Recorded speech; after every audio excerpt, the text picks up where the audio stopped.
Good afternoon, everyone, and wow, again, what a turnout. I love this place. You know, I mean, Liverpool is so unique. I don't get as many boos here as I do in most cities. All right. And it's like one of those places. Where else are you going to get in a lift with some bloke coming up and says, "Oh, you're Barry's lad."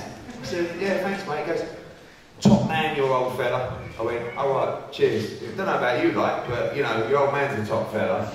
And you're all in here, and we're delighted to be here. I never thought that I'd sit next to this man to my right. I wanted him for about 3 or 4 years, but finally Liam Smith is where he should be, with us at Matchroom and Sky. And we're delighted to announce a major show on March the 30th. What used to be the Echo Arena, now the M&S Bank Arena, same place, same wonderful venue, same great city. And I think one of the best cards we've put on in Liverpool for a long, long time. 3 really good championship fights on the top table, and on the table down here, so many quality young fighters, big heavyweights making a resurgence on the British and world scene, female fighters coming through looking to challenge for world titles, GB fighters starting their career as well. And like I said, on this top table, I think 3 brilliant domestic matchups that we're going to talk about very shortly. First, we're going to kick off with Tom Hart. Tom, welcome, your professional debut, March the 30th in the M&S Bank Arena. Obviously, we know you from the GB podium squad. Tony Bellew's been banging my door down about you to get you on ASAP, and you're doing that, and a great platform, a great show to start your professional career on March 30th. Yeah, just looking forward to it now. I've had a good amateur career, so looking forward to getting the show on the road and the professionals, starting on such a good platform with Matchroom and Sky Sports and things. What made you make that turn, that jump now? Obviously you're part of the GB setup, which is, you know, I mean, probably the best job you can have. The setup there is fantastic. Obviously you've got the funding, but you feel now, particularly looking at the British light heavyweight scene, this is a great time to turn pro. Yeah, it's a lot of good domestic, domestic light heavyweights out there, so looking forward. I think our stars a lot suited better to the pro game than it is the amateur, so looking forward to doing that now. Jed, welcome back. Been on many of our shows now. Probably about a year ago said that you were closing in on fighting for domestic titles. I think that's definitely on the agenda for 2019. But again, part of a big show in Liverpool on March 30th. Yeah, I'm just glad to be back on such a big show. Hopefully this year, this will just be a kickstart to, you know, a big year for me, and hopefully try and make it to the top table next time. I know that I was reading one of your interviews, I think with the fight cycle, talking about, you know, working 10-hour days with the ambulance service and the medical service as well. What is the plan for 2019? I was fascinated by that, how you managed to manage those 2 lifestyles. It's about, you know, turning over full time, if you like, as you move to championship fights. How are you going to manage that? Yeah, and hopefully a big sponsor will come on board and obviously back me, but... Is Jen Carroll sponsoring it? No? You tight bastard. Go on, Jen, carry on. Where to try it.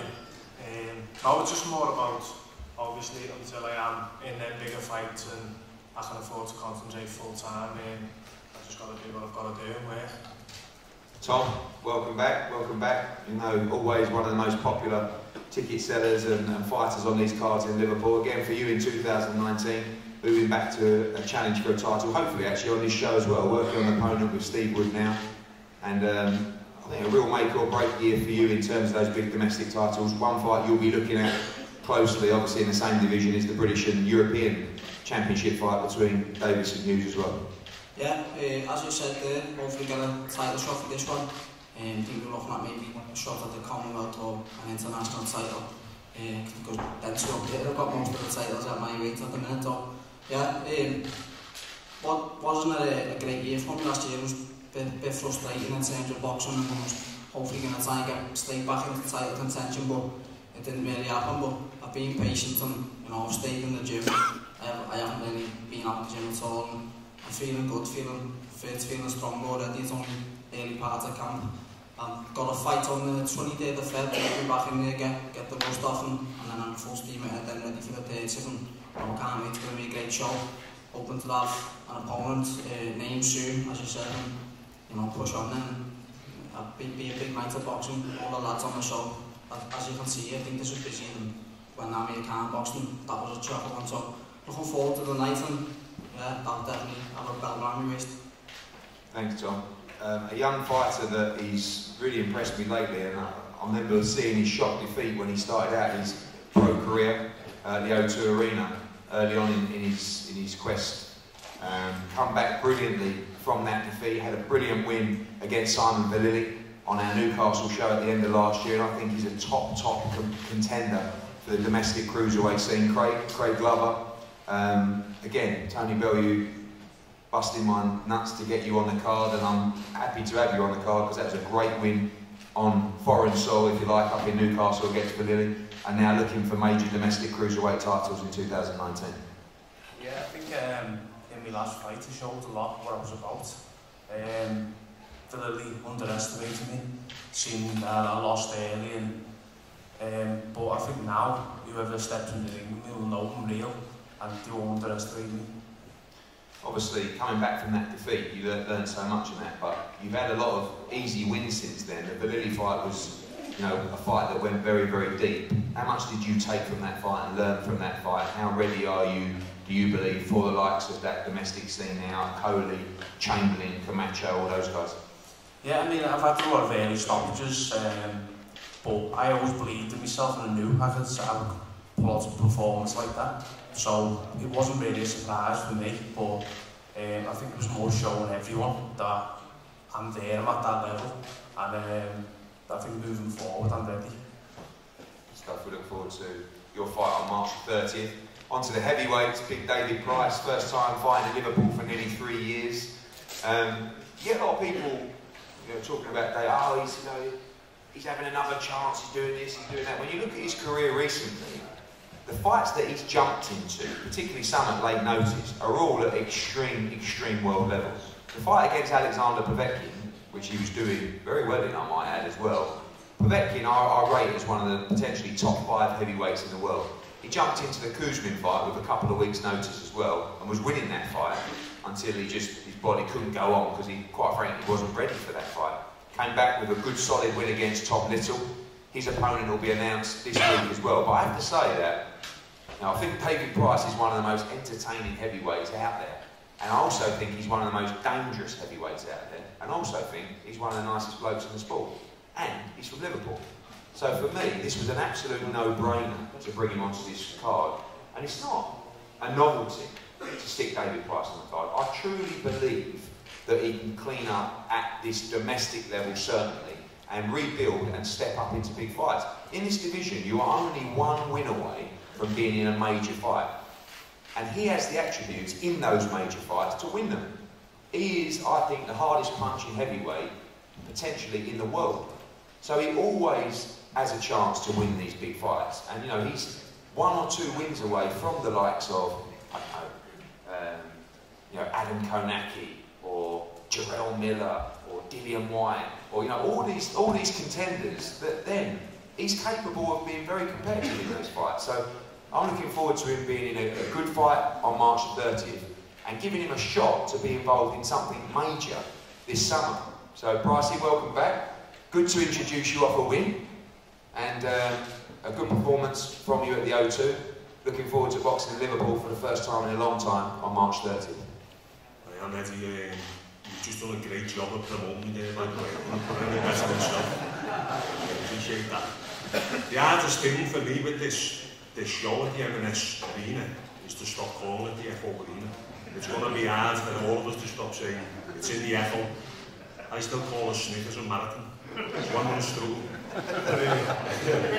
Do you know what? I'm looking forward to it. It's 10 years to the weekend since it's going. I haven't even had 30 fights yet, you know, so as much as I get people saying, you know, oh, time to back in, I haven't got much mileage on the clock. That's the truth. I've had 6 stoppage defeats. 2 of them have been genuine knockout defeats. The other 4, I've kind of beat myself, you know. The older I'm getting, the wiser I'm getting, the more mature. I do still believe my best years are yet to come. And I haven't got many years left, but I am looking after myself. I'm living a life. I'm And with maturity, people always do say the heavyweights do mature later. So, you know, I do believe that now really could be where I do perform to my best. And I'm not saying world titles, world championship, you know, world title fights. But like Eddie said then, there's that many names in the division, big names who all need dance partners.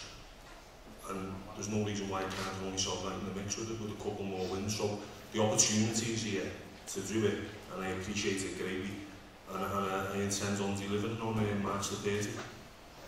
You talk about that maturity and that knowledge. You've had so many ups and downs. You've been involved in all kinds of different environments and experiences. Do you look at that now almost as an outsider and see these young guys coming through and know that you have the experience that perhaps they don't? I'd say so, yeah. I mean, when I turned pro, I was an Olympic medalist anyway, so you've got that pedigree, you've got that background, you can be fast-tracked a little bit, and things did get fast-tracked, and then I hit a wall. And then the next few years were probably where I did pick up that experience, and in losing you can pick up massive experience. And so I've lost 6 times, so if I'm not experienced of losing, I never will be, you know. But the experience comes from being defeated, being at your lowest, and knowing how to deal with it. And I think my perseverance is going to pay off. 18 months ago, I just spoke to someone on the phone then, and he said, how would you evaluate last year? Results aside, it was a great year. We had 2 massive fights on massive shows, which we may never see the like of again in our lifetime. Sold out shows at Wembley, 90,000 people in Cardiff. And I was part of that. And 18 months ago, that was just winning, because it was under-scrappy. So I've been given 2 gifted opportunities. The results didn't go my way, but I ended the year on a win, and that's opened this year. I've come into this year really positive, because it's a promising year ahead of me. Thanks, Dave. Look forward to seeing you on the card. We'll announce his opponent in the next 48 hours, 10-round championship fight for David Price as well. Up on this top table, you have 3 brilliant matchups. I don't know where to start, but I'm going to start with the British and European Super Lightweight Championship. I think that what's happened with boxing is that with the demand of the fans and the interaction on social media, promoters, TV networks, and particularly fighters just aren't willing to take those easy touches, because fans don't want to see it. And when you look at Robbie Davies Jr. and Joe Hughes, 2 guys that fully deserve 2 nice defences, if you like. Robbie Davies won the British title against Glenn Foot on away soil, you know, like Craig Glover was on the same show. You'd think that a nice little homecoming defence for Robbie would be nice. Joe Hughes went out to Italy, to our Matchroom Boxing Italy show, and captured the European title against Massimo Scarpa. Again, you'd think that he deserves a nice little defence before he goes into a big fight like this. Both these guys were offered the fight. Both these guys accepted this fight instantly. It's a British and European unification fight between 2 very good super lightweights in a brilliant super lightweight division, headed, of course, by our world champion, Maurice Hooker, the WBO world champion. And both these guys, victory on March 30th, put themselves right in running for a potential fight with Hooker later on in the year. Joe, start with you. Just a brilliant story for you coming through and winning that European title. And again, no easy fight, straight into a brilliant fight with Robbie Davies Jr. Yeah, I'm really excited to be going into such a big fight. In the past, I've found myself to get a bit complacent if I'm not really up for the fight, if it's not too much of a challenge to me. And I know this one's going to be a real big challenge. Obviously defending my European title, and it's a real motivation for me as well to pick up that Lonsdale belt. And I'm really excited to be on such a big show and be where I feel I should be. And yeah, really looking forward to it. It's amazing how careers can spin so quickly. Obviously, most of your fights have been on the smaller shows. You challenged for the European title abroad in the past, and straight away, you know, within the matter of getting that European title fight, winning that, fighting for the British on major championship fight in a big arena. Really now, talking about the likes of potentially moving forward to a world championship shot, you can beat Robbie Davies Jr. Yeah, absolutely. Like you say, I was on a lot of small shows, trying to shift tickets, and coming from a small place, it was a bit of a struggle. Keep doing that, by the way. Yeah, I keep trying, but yeah, trying to do that on the small shows was hard. And then obviously travelling away, always being the opponent on different shows. On the bigger shows, I was always the opponent. And And yeah, this time when the European title challenge came up, obviously took it with both hands over in Italy, which was quite a task, but I enjoyed it and was well up for it. And it's nice to be, I mean, I'm the away fighter again, I suppose, in terms of location, but at least we're in England this time, so that's a plus. Good. Robbie, again, talk about careers sort of changing paths.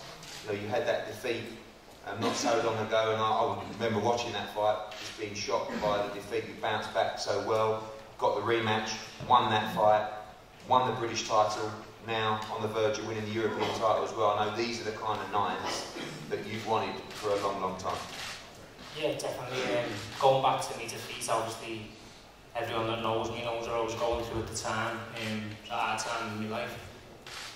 But since then, I felt like I've rebuilt, and I've luckily enough joined with Matchroom, and taking that first fight down in North East and beating Glenford for the British was a real big step in my career. And I could have, like Eddie was saying, just went for an easy British title defence or something like that, but we knew that my career stagnated for quite some time in the past, and I've stayed at the same level for quite a bit. And I think I was the first person that tweeted when the decision was made for Joe. I thought, I've got to get my name in there straight away, because Eddie might be looking for someone else in the mix, like Tommy Coyle, Baines, anyone for that European. So straight away I let them know that I wanted the European. I think I did private message you, but you blanked me on the night. Yeah, but it was noted. Yeah, but like I made sure that I had my name in contention for this fight, and to get it in Liverpool. Like, I've been at these shows for years. Like, every one of you will probably see me just bunking in off to Fazzer or Jed, trying to on one of their managers and getting the free tickets into the back. And never been the bar, you. And since then, I've always wanted to be on these shows, and I've always felt like I was a piece of old furniture that's just sitting in the corner and it's not getting used. And to come back to Liverpool and be on such a show and be one of the main fights on the card, it's massive for me as a boxer, and things I've always wanted in my life as a career-wise. To look back and say I was a part of this, and it's really something to me, and I'm just looking forward to it now. I know what a good fighter Joe is. I've watched him over the years through the amateurs. I've seen his accomplishments as a professional, and I know he's a good fighter, so it really gives me that grit in my teeth to push on to the next level and do what I need to do, get up early, do them early morning runs, because sometimes you can get them appointments and you can become lackadaisy and skip things in your training camp. The diet doesn't go as well as it should have, but every fight now I know I need to progress, and like Eddie said, I know I want to be in contention for one of them world title shots, so this is every fight for me now is a must win.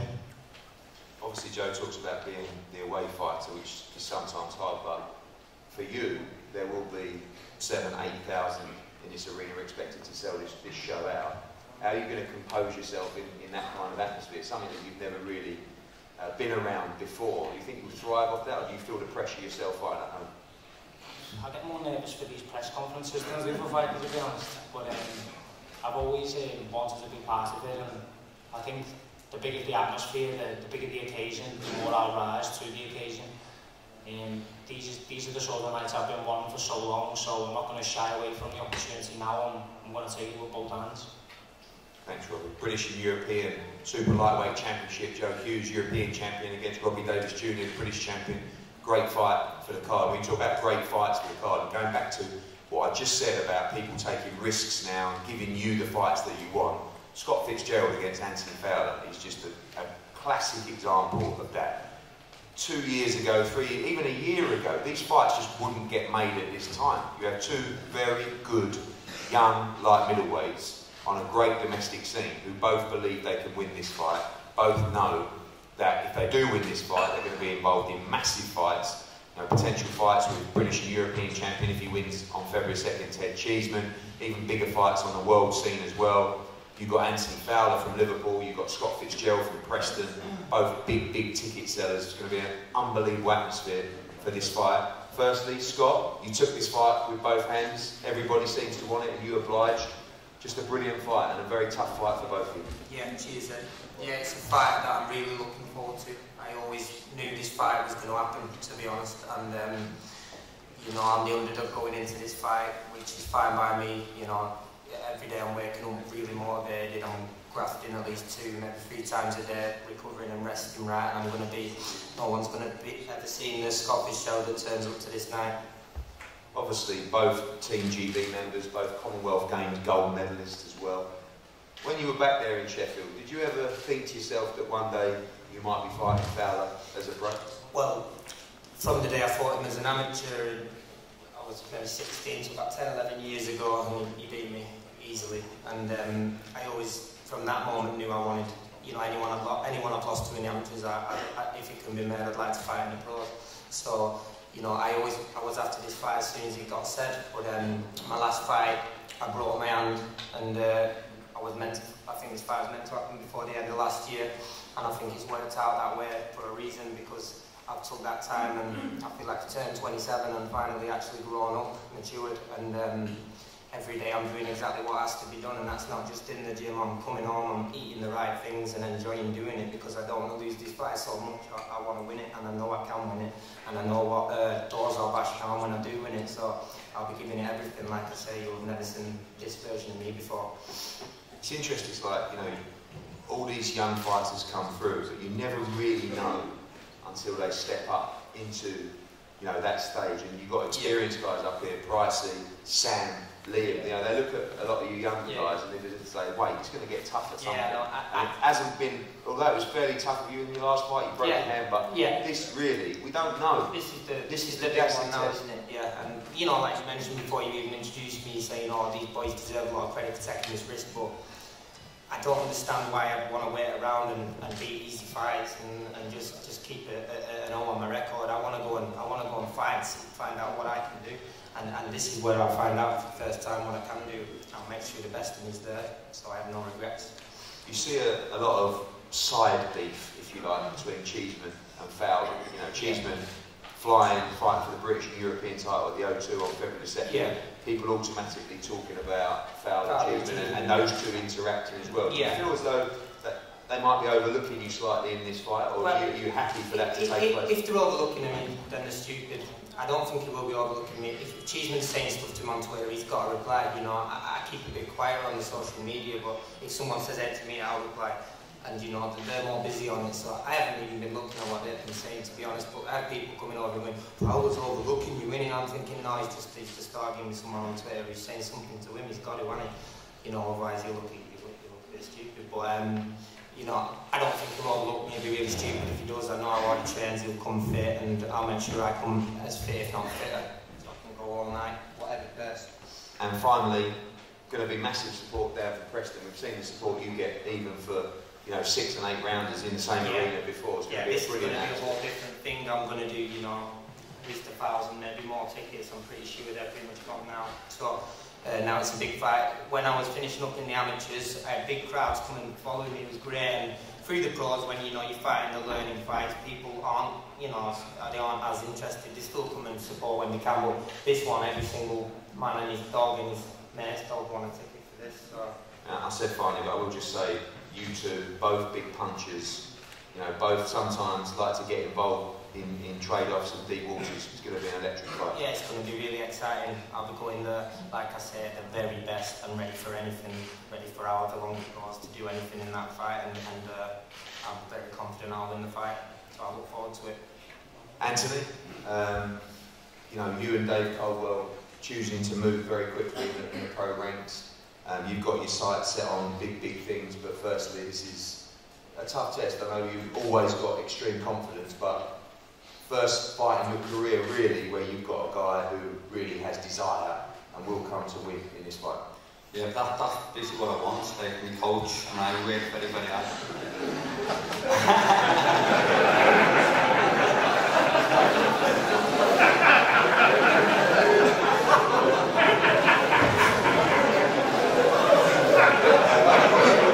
Like, for anyone who doesn't know what just happened for the cameras, our head of social media stopped. Who was it? Are you sure? Who was it? Are you sure? Who was that? Who was it? Come on. Come on. Mundo. How the respect?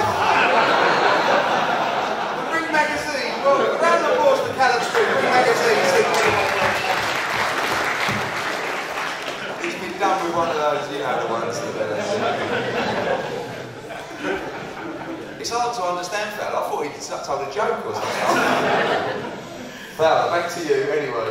You want those challenges, you want to move quickly, and this is a fight you can really get your teeth into.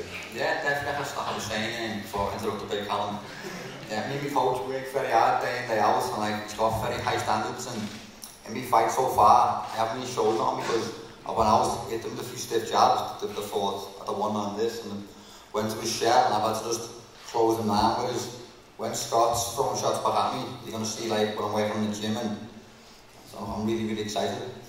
Your confidence levels are on another level. I mean, you know, you're probably, I suppose you're a bit like Mama, you're not like everyone's cup of tea, but what we see is someone that has massive, massive desire, someone that dedicates himself day in, day out to be the very, very best. I think people are starting to see that about you as well now, but you do have a massive confidence going into this fight. Do you get that confidence from the amateur days? Do you get it from where you are now? Do you get it from Scott's performances? What tells you that you have no doubt in your mind you win this fight on March 30th?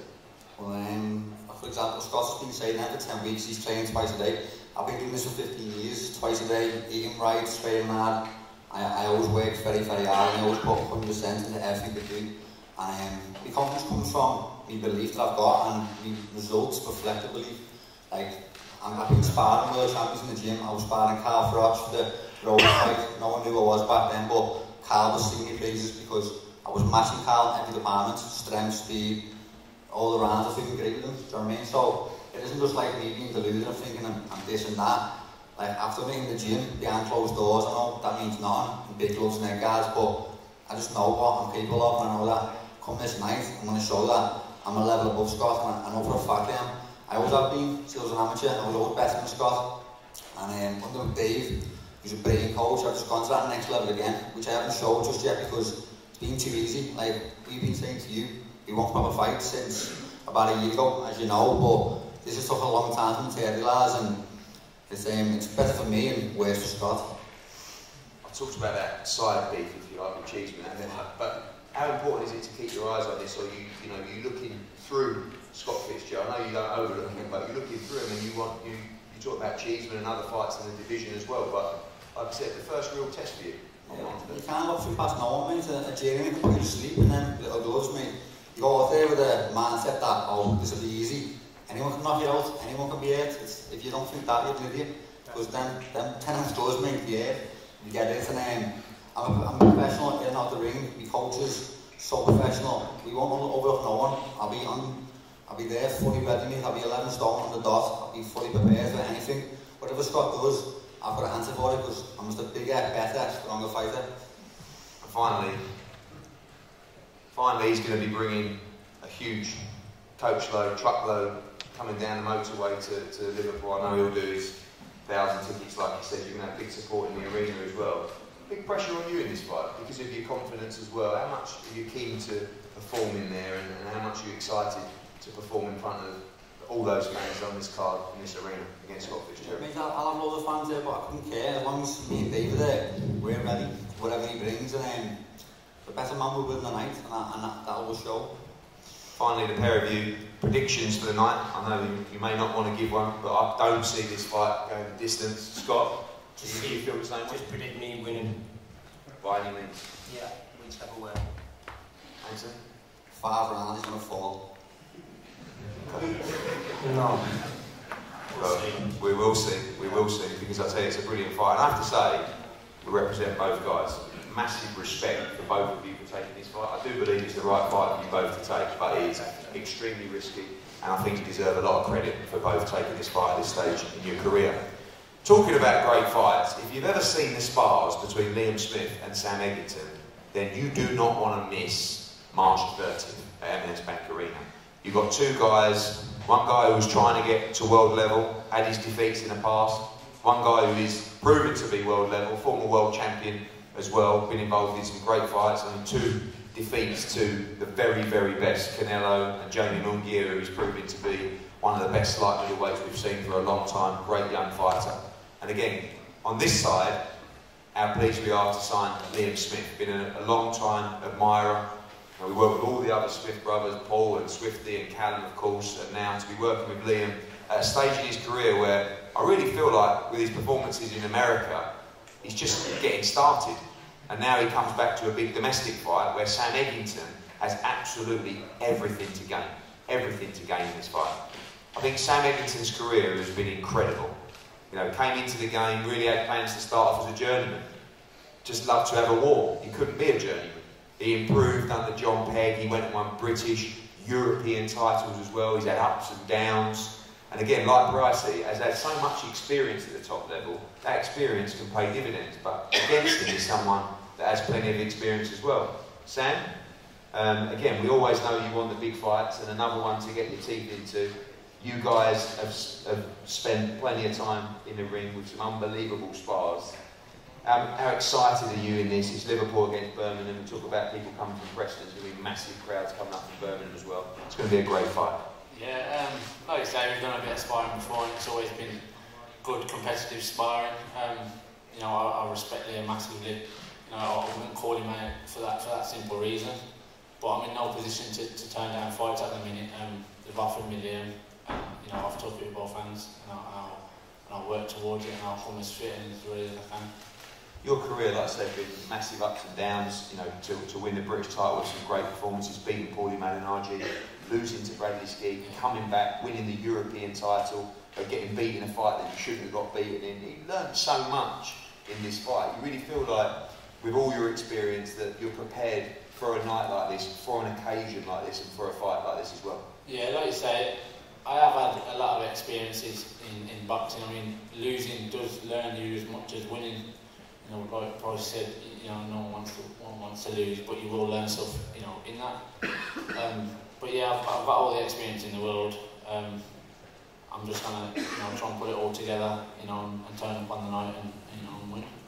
Finally, the pressure really isn't on you in this fight. You know, obviously Liam's joined the team. People are talking about Liam going on fighting in America, challenging for big world titles as well. You know what a win can do for your career on March 30th, and the plan is to come up really on the blind side and surprise everyone in this fight. Yeah, no, I mean, I've got nothing to lose in this fight. I mean, you know, it's not a secret. You know, the last fight didn't go great at all. So I've literally come up.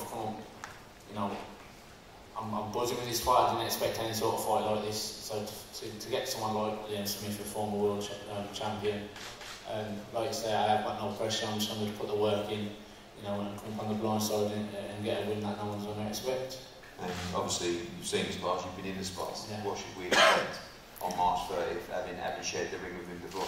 Like I say, there have always been good competitive spars. You know, we probably could have sold tickets for a few of them on their own. So, you know, come March 30th, it will be, you know, a fight not to miss. Liam, welcome.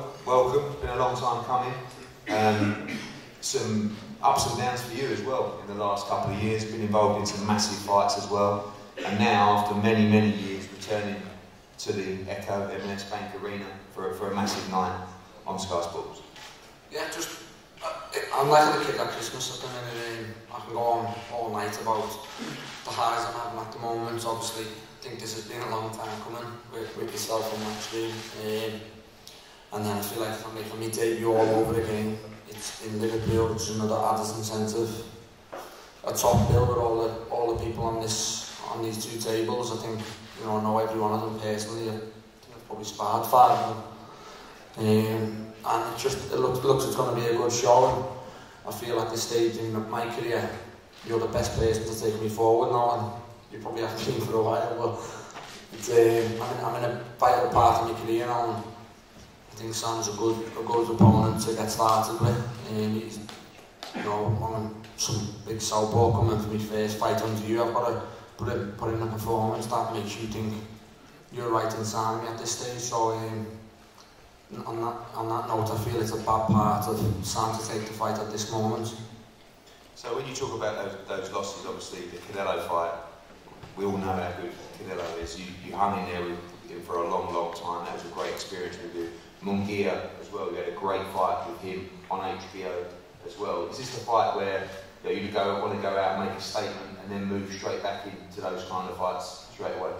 Yeah, definitely. Them 2 fights is proper like night and day for me. Obviously the Canelo fight, we all know how good he is. He was 1, 2, 3 steps ahead of me every in a tribe, but you know, I'll stay in and stuff out with anyone if necessary and if I can do, but the Munguia fight, I just feel the momentum killed me. I had one fight in 10 months, he had 5 fights in 2018, and in that fight I feel he was very, very green, and he just weren't experienced, and things I could try early doors was just coming off, and then obviously he kicked in and I started to fade towards the back end. He didn't. That's a fight I would definitely look again down the line with momentum, but that's a big part of signing for Matchroom. I feel they've got enough dates, they've got enough pull around the world now to keep me busy, and obviously the Sam fight first, and I think it's a great fight, a great opponent was for me stylistically. We know what he brings, he loves a fight, he's going to come. Because it's me, he'll have that little bit more of everything, he'll have that little bit more balls, he'll have that little bit more fire in his belly to win, and a win puts him back where I think I want to go, so we'll be prepared, and you know, I know Sam. You know, you love a tear up, you love a scrap as well, and having shared those rounds with Sam, even without sharing those rounds, you just watch Sam Eggington's career, you know how exciting this fight's going to be. You see that same kind of excitement that everybody else sees about this fight and the action that it's going to bring. Yeah, no matter how the fight will go, you know the fight's going to be a good fight. Sam comes, he doesn't bring no awkwardness, he's not coming to make it an awkward night for myself, and vice versa. You know, we're not going to stand in the ring and hold each other and look for rests and look for being a bad night. We both like a fight, and I just feel I'm not executed in everything I do. Thanks, Liam. I can't wait for that one. Liam Smith against Sam Eggington. And I know that Natasha Jones has joined us. Natasha, hello there. A bit late, but that's okay. That's okay. Sorry. And we're looking forward to having you back. I was trying to work out who Natasha was. Oh, sorry? I was trying to work out who Natasha. I'll blame Scott for that, but okay. Natasha, obviously disappointing last year, but you know, rebuilding, and in a time where women's boxing is just an unbelievable level. So looking forward to getting back to winning ways at the Echo Arena and trying to have a charge for titles in 2019. Yeah, I think that's always been the plan from day one. I know I've got the skills. Like Anthony was saying before, it's fine doing it all in the gym, but you've got to produce it on the day. And I still don't feel like I have fully produced it on the day, but it's good. Obviously, suffering that defeat, we talked to other guys about how defeats are sort of maturing and making them learn so much about the game. I feel though in that defeat, you learned so much more than what probably 5 or 6 easy wins would have done for you in terms of experience and learning about what it's all about. Yeah, definitely. I think some of my biggest achievements have come after some of my worst failings, so I'm looking forward to getting back in and carrying on. We look forward to seeing you part of a stack card on March 30th again. This card is an unbelievable card from start to finish. These guys at the bottom have 3 major title fights on the top table as well. Fitzgerald against Fowler, Hughes against Robbie Davis Jr. and Liam Smith against Sam Eggington. Already saw from pre-sale yesterday and general sale, which started at 12. This is going to be rammed out on March 30th. And on a serious note, I love coming to Liverpool because nowadays we're averaging about 1 show a year in Liverpool. We used to do 2 or 3, and now I feel like we have an excuse to come back here more often. It's one of the best places to come, to visit, to eat, to enjoy yourself, and of course it's a fight city. So we wanted to produce a card that you can really get behind with a lot of local fights, local derbies, and I feel like we've got that. You know, Preston, Liverpool, Bristol, Liverpool, Birmingham, and Liverpool. It's got everything, this card, and we look forward to a cracking night on March 30th. We're going to have 3 head-to-heads on the top table, and then all these guys are going to be available for the media to talk to. We look forward to a great night on March 30th. Thank you for your support and coming out today as always. Thank you.